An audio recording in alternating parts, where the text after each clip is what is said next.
నిన్నటి దాకా సిఆర్ అన్న గారు కానీ మరి పెద్దలు గౌరవనీయులు ఇంద్రకరణ్ రెడ్డి గారు కానీ మీరందరు కానీ మరి టీఆర్ఎస్లో చేసారు. అంతకుముందు కూడా కాంగ్రెస్లో సిఆర్ గారు మీరు అందరు కూడా కలిసి పనిచేసిన వాళ్ళే.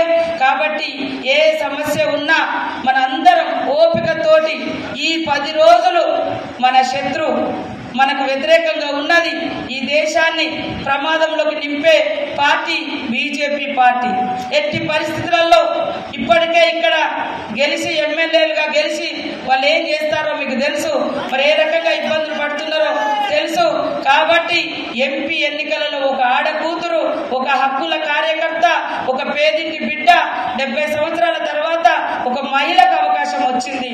కాబట్టి మీకు ఏ సమస్యలున్నా నేను కానీ పెద్దలు ఇంద్రకరణ్ రెడ్డి గారు కానీ అటు శ్రీహరి అన్న కానీ ఇంకా మనమందరం మన కుటుంబ సమస్య ఈ రోజు నుంచి మన ఇంట్లో ఏ సమస్య వచ్చినా కుటుంబంలో ఎట్లయితే కూర్చొని మాట్లాడుకుంటామో అదే రకంగా మీ అందరి క్షేమాన్ని, మీ అందరి ఐక్యతను, ఏ ఇంట్లో అన్న ఆడబిడ్డ ఉంటే ఎట్లా ఉంటుంది, ఆ ఇద్దరు అన్నదమ్ముల మధ్య పంచాయతీ ఉంటే ఈ అన్న కోసం తల్లాడుతుంది, ఆ అన్న కోసం తల్లాడుతుంది ఆడబిడ్డలు.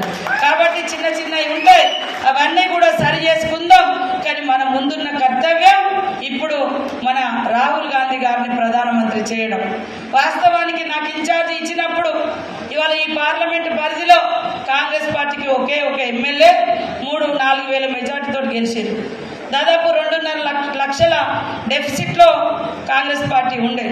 అక్కడ ఇట్లా చేరికలతో పాటు మరి అనేక మందికి ప్రోత్సహిస్తూ ధైర్యాన్ని ఇస్తూ అభివృద్ధికి నిధులు కేటాయించుకుంటూ ప్రజల సమస్యలు తెలుసుకుంటూ సీఎం రేవంత్ రెడ్డి గారికి కూడా ఈ ఉమ్మడి ఆదిలాబాద్ జిల్లా అంటే అమితమైన ప్రేమ.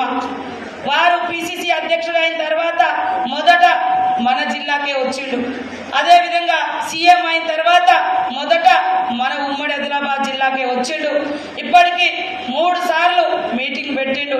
రేపు అంటే 5వ తారీఖు నాడు 10 గంటలకు మన నాయకుడు రాహుల్ గాంధీ గారు కూడా వస్తున్నారు.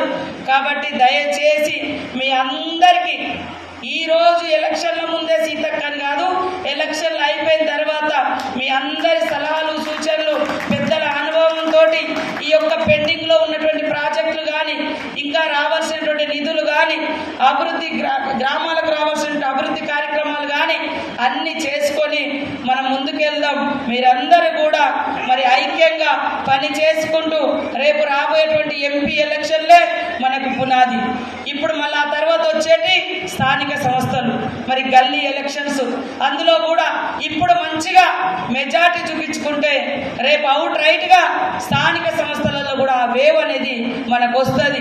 మీకు అందరికి కూడా అవకాశాలు ఉంటాయి.